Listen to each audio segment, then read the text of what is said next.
그리고 부정경쟁 방지법에 걸리잖아요. 큰일 나요. 그 아이디어를 오히려 뺏길 수가 있어요. 제발 경쟁사의 제조사에 연락하지 마세요. 제발 좀.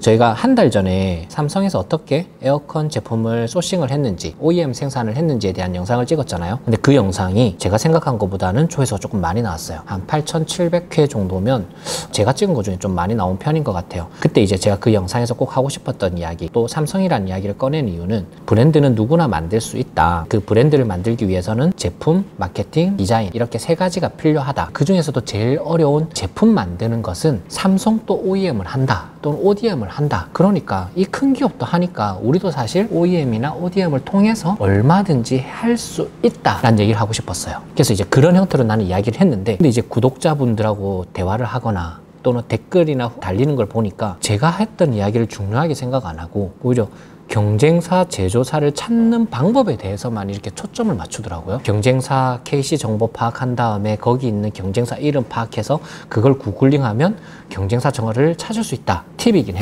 꿀팁이긴 해. 되게 중요한 팁이긴 해. 근데 그렇게 해서 연락하면 안 돼요. 에어컨 회사에 에어컨 만들어 달라 이야기할 수 있어요. 컴퓨터 만드는 회사에 당연히 컴퓨터 만들어 달라 의뢰할 수 있어요. 근데 경쟁사에는 연락하면 안 돼요. 근데 이제 댓글에는 보면 너무 좋은 팁이다. 오, 팁이 아닌데. 그래서 이거 오해하면 안 되겠다. 오히려 제 영상이 누군가한테 나쁜 방법을 알려주는 게 될 수도 있겠다. 어쩌면 범죄가 될 수도 있겠다는 생각 속에서 약간의 해명 영상, 그렇게 하면 안 된다라는, 또는 그렇게 하면 어떤 문제가 생길 수 있다. 그래서 이번에 만든 제목은 제발 경쟁사의 제조사에 연락하지 마세요. 제발 좀.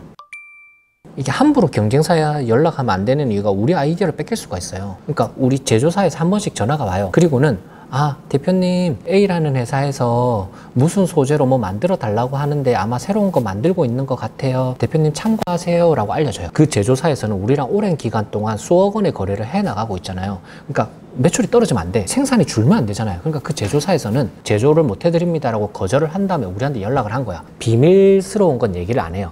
그런 얘기 말고 그냥 무슨 소재로 만들 것 같다. 그냥 거기서 오픈한 정도를 저한테 알려주는 거예요. 그럼 이제 저희는 그 일을 쭉 해왔잖아요. 그럼 이제 몇 년 동안 이 일을 했는데 딱 들으면 아는 거지. 여기서 지금 사이즈 좀 줄여갖고 이런 걸로 이렇게 만들겠구나 라고 예상하는 거 아니야. 그럼 이제 우리가 대응할 수 있잖아요. 그러니까 함부로 제조사에 연락했다가는 그 아이디어를 오히려 뺏길 수가 있어요. 왜냐하면 서로 비밀유지 서약서 쓰기 전까지, 그리고 제조 의뢰하기 전까지, 견적받기 전까지는 어느 정도 정보를 공유를 해줘야지 그 제조사가 만들 수 있다라고 판단을 하거든요. 만들지 말지 판단하려면 정보를 받아야 될 거 아니야. 그리고 비밀유지 서약서 작성 안 돼 있고, 그러니까 딱 보니까 우리랑 비슷해. 그럼 그 제조사는 안 된다고 말하죠. 왜냐면 우리 제조사는 이미 우리랑 오랫동안 수억, 수십억의 거래를 하고 있는데 함부로 안 만들어주죠. 제발 함부로 제조사 연락 안 했으면 좋겠어. 경쟁사 제조사에는. 그랬다가는 오히려 아이디어 뺏길 수 있습니다.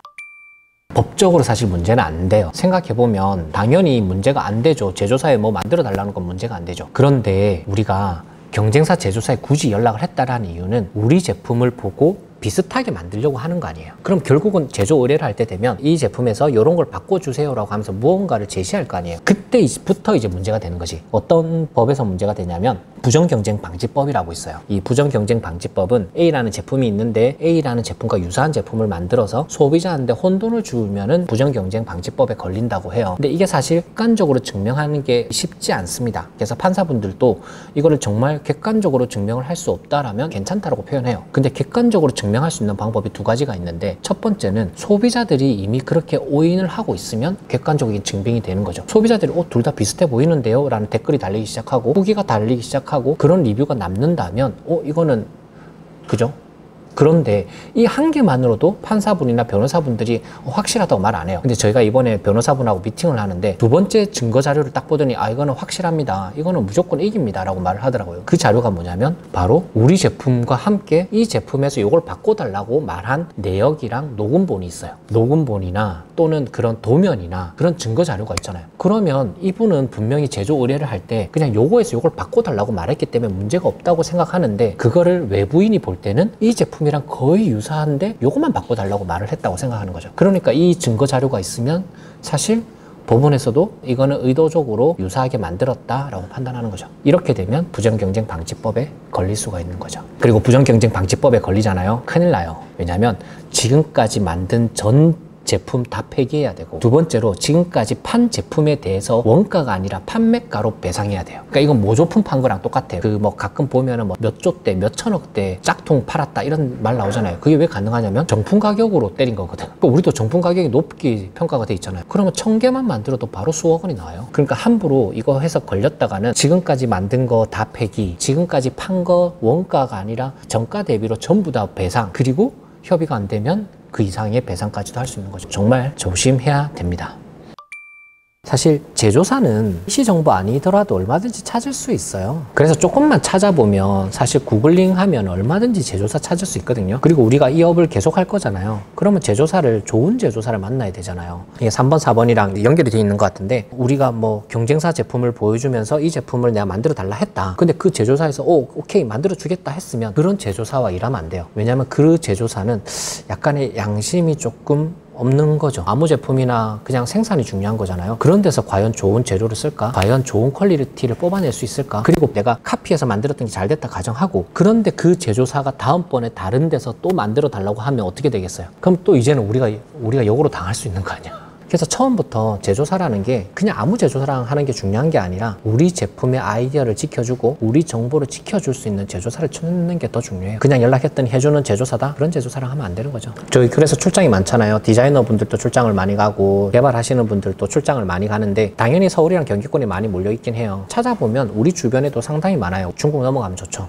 중국 공장 찾으러 가면 좋죠. 한국에도 충분히 제조 공장들이 웬만하면 있고요. 그 다음에 중국 공장도 사실 1년에 2번의 캔톤 페어 외에도 다양한 박람회들도 많고요. 그거 아니더라도 알리바바나 이런 곳에 충분히 있어요. 쉽게 찾은 정보는 쉽게 우리도 뺏길 수 있습니다. 오히려 힘들게 찾은 정보들이 우리한테 중요한 힘으로 남는 경우가 많은 것 같아요. 그래서 알리바바라든지 다양한 중국 사이트에서 계속 거래처랑 연락하면서 대화하면서 샘플 받아보면서 그들의 성향이나 그들의 양심도 우리가 파악을 하는 거죠. 그래서 진짜 우리 정보를 지켜줄 수 있는 제조사인지 알아내는 게 너무 중요한 것 같습니다.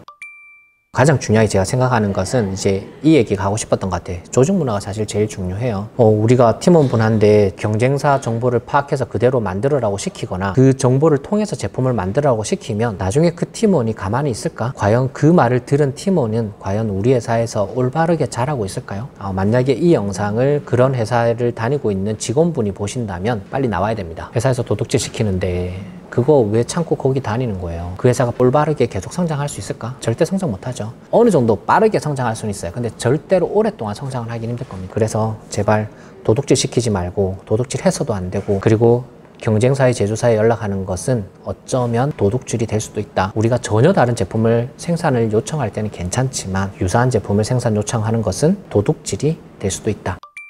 우리는 경쟁사의 제조사를 찾아본 적도 없고 그렇게 연락해 본 적도 없어요. 우연히 우리가 연락을 했는데 경쟁사 제품을 만든다고 하면 오히려 거기랑 우리는 거래를 안 합니다. 그래서 절대로 저희도 하지 않고 있고 여러분들도 절대로 해서는 안 됩니다.